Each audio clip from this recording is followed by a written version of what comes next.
A lengthy new report on the Hill shows that Republicans are starting to freak out a little bit, the party itself, over the fact that they are absolutely losing young voters left and right here in the United States.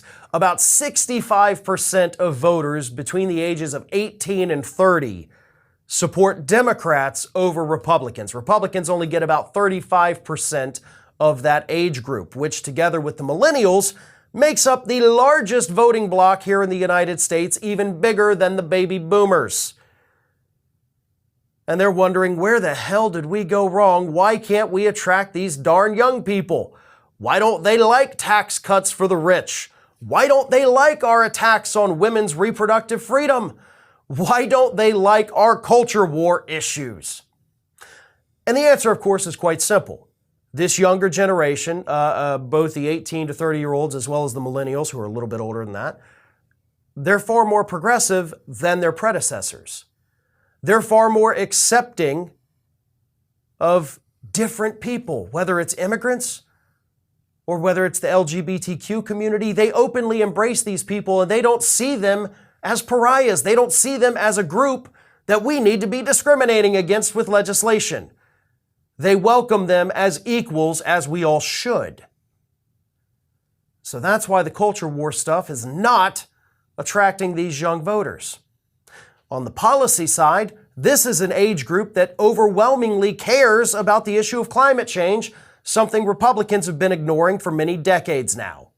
So you're not going to win them over with that. Beyond that, Republicans have absolutely no policy to speak of other than cutting taxes for the wealthy. Like, that's their only non-culture war policy issue is, well, we got to cut taxes. Even with the new Republican majority coming into the House now, what's their first order of business? If they can sort out the McCarthy stuff, making the Trump tax cuts of 2017 permanent. The young voter doesn't care about that. They don't want it. And it certainly doesn't help them in any way whatsoever.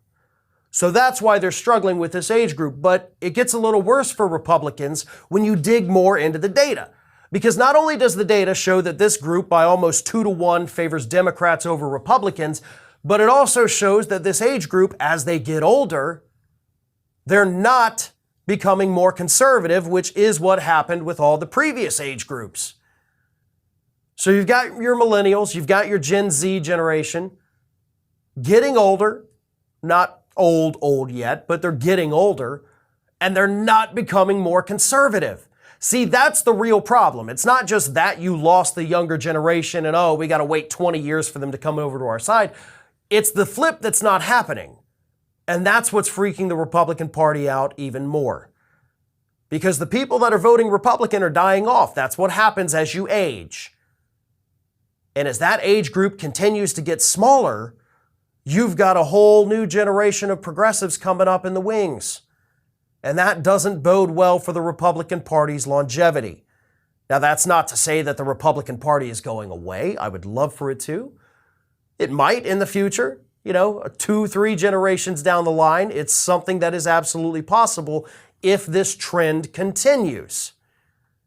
But until then, with each passing year, the ranks of the Democrats are going to grow and the ranks of the Republicans are going to continue to shrink. That's what these demographics are telling us, these age group demographics.